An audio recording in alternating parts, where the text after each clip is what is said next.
আর্জেন্টিনার রোজারিওতে জন্মেছিলেন এক বিপ্লবী। বিপ্লব ছিল যার রক্তে। বিপ্লবের নেশায় যিনি ছুটে গেছেন কিউবা থেকে বলিভিয়া, সেই চে গুয়েভারা শহরে জন্ম নিয়েছিল আরো একজন। তিনিও বিপ্লব করেছেন, তার বিপ্লব সবুজ ঘাসে, তার অস্ত্র ফুটবল, নাম তার লিওনেল মেসি। রোজারিওতে কেমন শৈশব ছিল সেই মেসির, চলুন আজ মেসির সেই শৈশবের গল্পই শুনবো। এখনকার মতো ছেলেবেলাতেও মেসি ছিলেন খুবই শান্ত। তার যত দুরন্তপনা সব ফুটবল মাঠে একবার নেমে গেলেই হতো, কাউকে সহজে পাস দিতে চাইতেন না। একাই মাঝ মাঠ থেকে বল নিয়ে একে ওকে কাটিয়ে করতেন গোলের পর গোল। রোজারিওর প্রধান ক্লাব নিউওয়েলস ওল্ড বয়েজের যুব দলের হয়ে 6 বছর খেলেছেন মেসি। গোল করেছেন 500-র বেশি। স্পেনে উড়ে যাওয়ার আগে রোজারিওর লা বাজেদায় মেসি কাটিয়েছেন 13 বছর। এই শহর এখনো সযত্নে ধরে রেখেছে মেসির স্মৃতি। মেসির ছোটবেলার স্কুলে গেলে মিলবে তার পরীক্ষার সব ফলাফল। সেগুলো সংরক্ষিত আছে একটি নীল রেকর্ড বইয়ের পাতায়। পড়াশোনায় আহামরি ছিলেন না, তবে শিক্ষকদের অবাধ্য হননি কখনো। স্কুল পালানো ছাত্রও ছিলেন না, তবে ক্লাসের চেয়ে স্কুলের মাঠটা যে বেশি টানত সে কথা না বললেও চলে। মেসির দাদির নাম সেলিয়া। ছোট্ট নাতিকে কোলে করে এই ক্লাব থেকে ও ক্লাবে যেতেন। অনুরোধ করতেন তার নাতিকে দলে নেওয়ার জন্য, বয়স ভিত্তিকগুলোতে একটু সুযোগ দেওয়ার জন্য।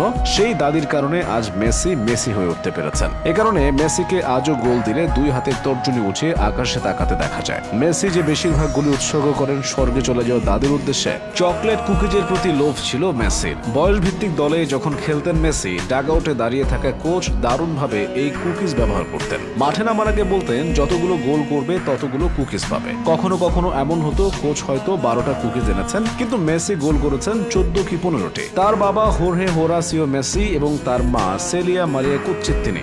খুবই সাধারণ পরিবারে মেসির জন্ম। বাবা ইস্পাত কারখানায় কাজ করতেন এবং মা খণ্ডকালীন পরিচ্ছন্নতা কর্মী ছিলেন। মেসির 2 ভাই 1 বোন। তার বাবা স্থানীয় ফুটবল ক্লাব ব্রান্দোলির কোচ ছিলেন। 5 বছর বয়সে সে ক্লাবে যোগ দেন মেসি। 1995 সালে মেসি যোগ দেন নিউওয়েলস ওল্ড বয়েজ ক্লাবে। এখান থেকেই তার প্রতিভার কথা ছড়িয়ে পড়ে। মেসিকে দলে নিতে আগ্রহী হয় আর্জেন্টিনার শীর্ষ ক্লাব রিভার প্লেট।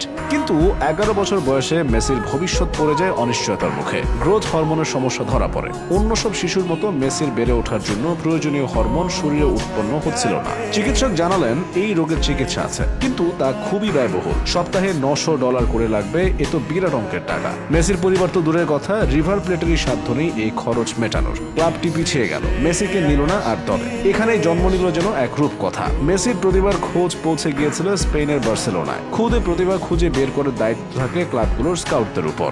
এমন এক স্কাউটের জোড়াজুড়িতে মেসির খেলা দেখতে এলেন বার্সেলোনার তৎকালীন ক্রীড়া পরিচালক কার্লেস রেক্সাচ।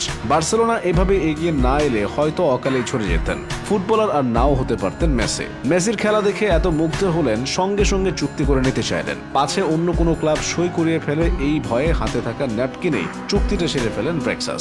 এই গল্প এখন ফুটবলীয় কিংবদন্তি। মেসি উড়ে গেলেন বার্সেলোনায়। ক্লাবটি মেসির চিকিৎসার সমস্ত ব্যয়ভার বহন করতে রাজি হলো। মেসি বার্সেলোনার যুব একাডেমি লা মাসিয়াতে যোগ দিলেন। এখানেও গোলের পর গোল। 2004 সালের 16 অক্টোবর এসপানিওলের বিপক্ষে বার্সেলোনার তৃতীয় কনিষ্ঠতম খেলোয়াড় হিসেবে মেসির লা লিগায় অভিষেক। তারপরে যা করেছেন সবই ইতিহাস।